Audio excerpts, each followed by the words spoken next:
And obviously it's going to take a while to figure out what you like to do and what you want to do with your life. And I feel like there's no pressure because you're relatively young. Although you don't feel like you're young, you are young. Okay, I've come to realize that. Keeping up.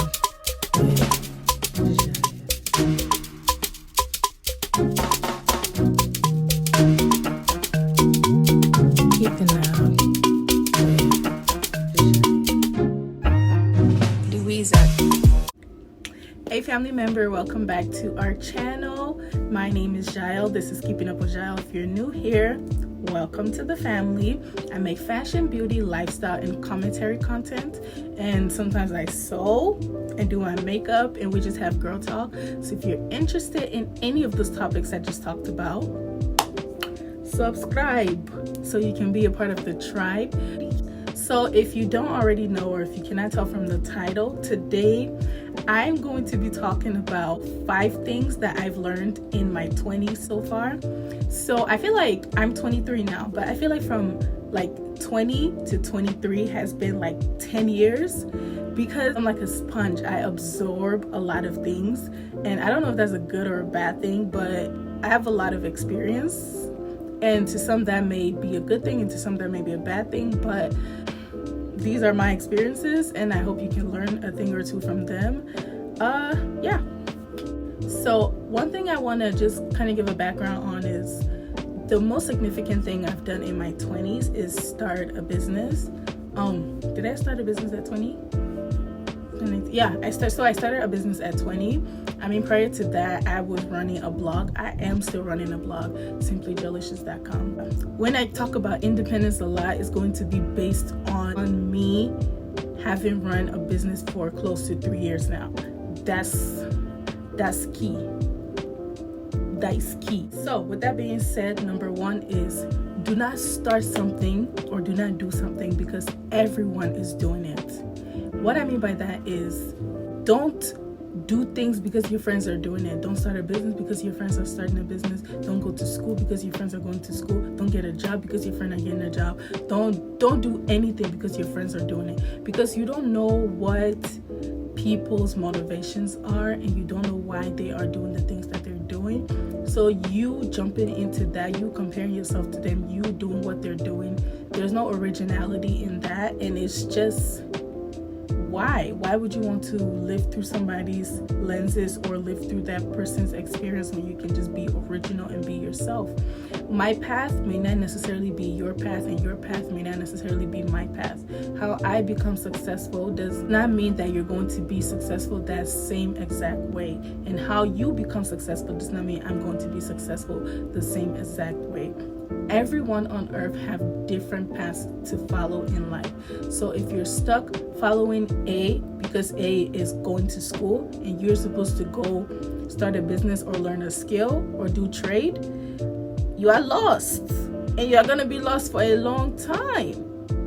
And obviously it's going to take a while to figure out what you like to do and what you want to do with your life. And I feel like there's no pressure because you're relatively young. Although you don't feel like you're young, you are young. Okay, I've come to realize that I used to put so much pressure on myself that I need to do this. I do put so much pressure on myself that I need to do A, B, C, and everything have to be done. I have to complete all of this before I reach a certain age.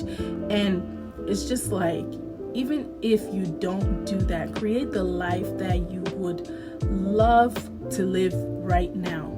So if you have a goal that you want to reach to, and right now you cannot attain that goal, one step at a time, one day at a time. So it sounds so cliche, sounds so used and washed up, but really one day at a time, because I realize time is so valuable. It's the one thing you can never get back. Money you can make back, everything else I feel you can make back, but time you can never ever get that back. You can never ever be this young again. You can never ever be in your 20s again.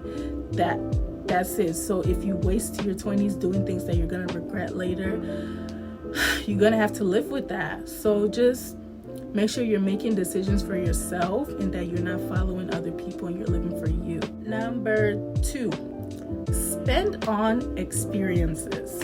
So me personally, I like to travel, and the reason why I like to travel is I like to see different cultures. And do you know what I love the most? I love to go to countries where I don't speak the language, because it makes me feel so small, so irrelevant, so like less out of my head.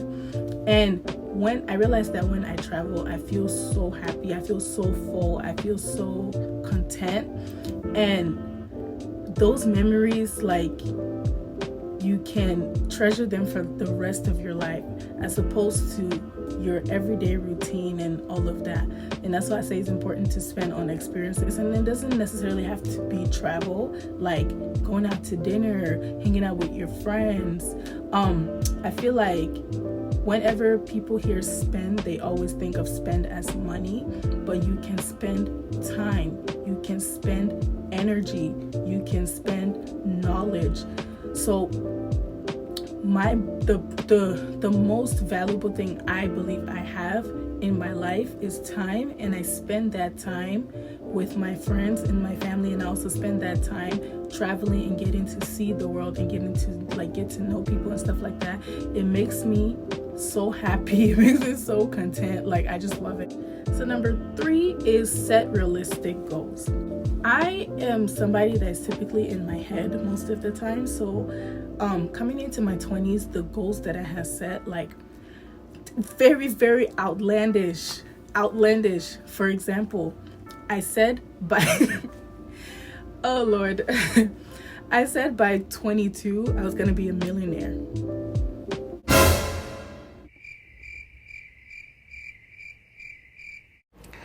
Wow, the pressure is getting worse.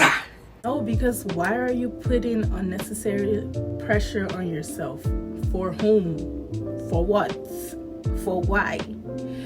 And I've just come to realize that most of the goals that we set that are unrealistic are really out of fear. And I get that, because nobody wants to get to their 30s and seeing that they have not accomplished a lot. But I feel that due to social media and due to this era that we're living in, we have this mentality of now.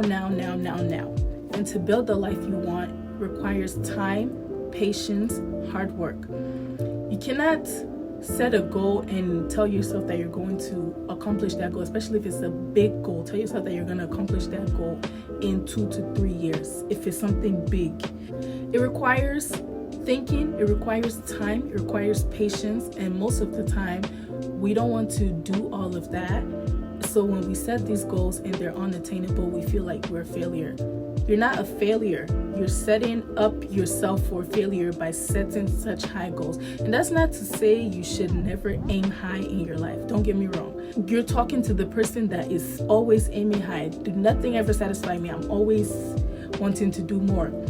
But in the midst of that, I always consider what would happen if I didn't achieve that. So I've started to work on long-term goals day by day by day. Short-term goals, doing the best that I can do right now in this moment. Doesn't necessarily mean that I'm a failure, that I'm failing. It just means that I'm living my life. Not to be a Kylie Jenner, not to be a self-made billionaire, not to be all of those things, just to be Jael, because that's who I am, and to live in the purpose that God has called me to live. Ultimately, you have to realize who you're doing things for and why you're doing things. And my number one motivating factor in my life has always been to please God. So when I'm doing check and balance, that's who I'm checking with.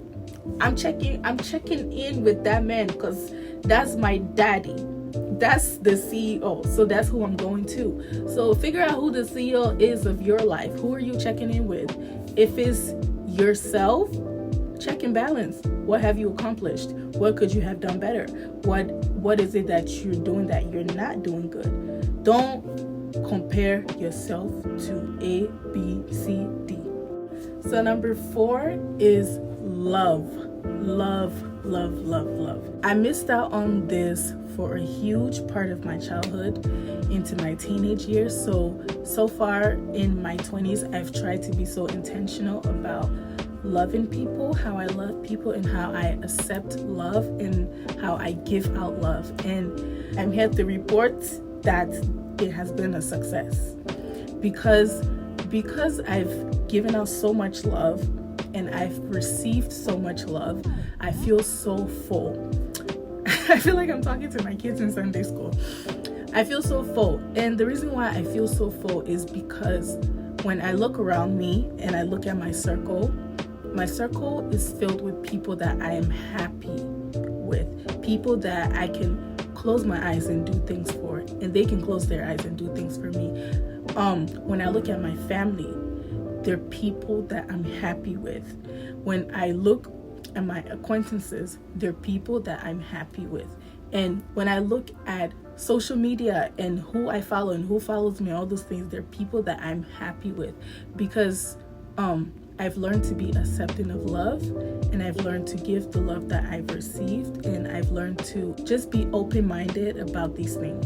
So another thing I wanted to add to this is to be intentional about the love that you're giving, because right now everything is man, relationship. That's every day. I feel like when you get this age, it's the only thing that's in your head. So it's easy to only be chasing that. It's easy to only chasing that relationship. But if you are open-minded, there's so many other relationships that you can build in this time of your life. And one thing about me is I'm heavy on networking. I'm heavy on building relationships. I'm still learning on the forgiving aspect, but I love building relationships because you never know where you're going to meet someone. You never know when you're going to need someone. And if you've built that relationship, like, that's the best thing you can ever do for yourself. I feel like, in a sense, that's like an insurance policy. That's like an insurance policy, because this life, you don't know.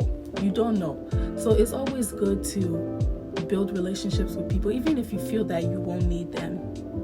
Just build. All right, my 5th and final point is discover your foundation. It's going to sound similar to number 3, but I promise it's different. And what I mean by that is discover your why. Everything you do in life, you have to realize why you're motivated to do that thing.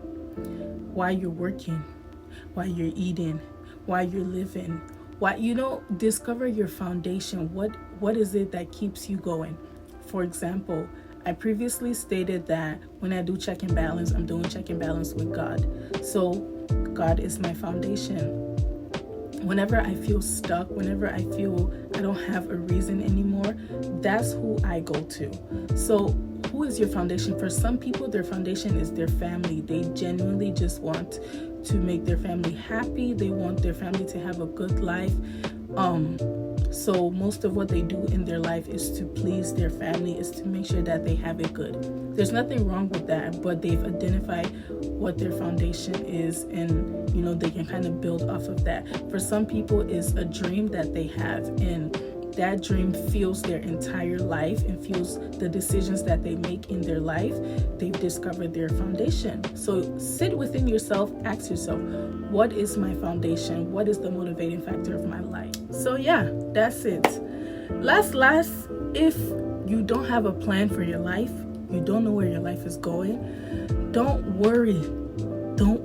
You're gonna figure it out. Life is not so bad like that. Just take it easy. Take a deep breath. Take it easy. You're gonna figure it out,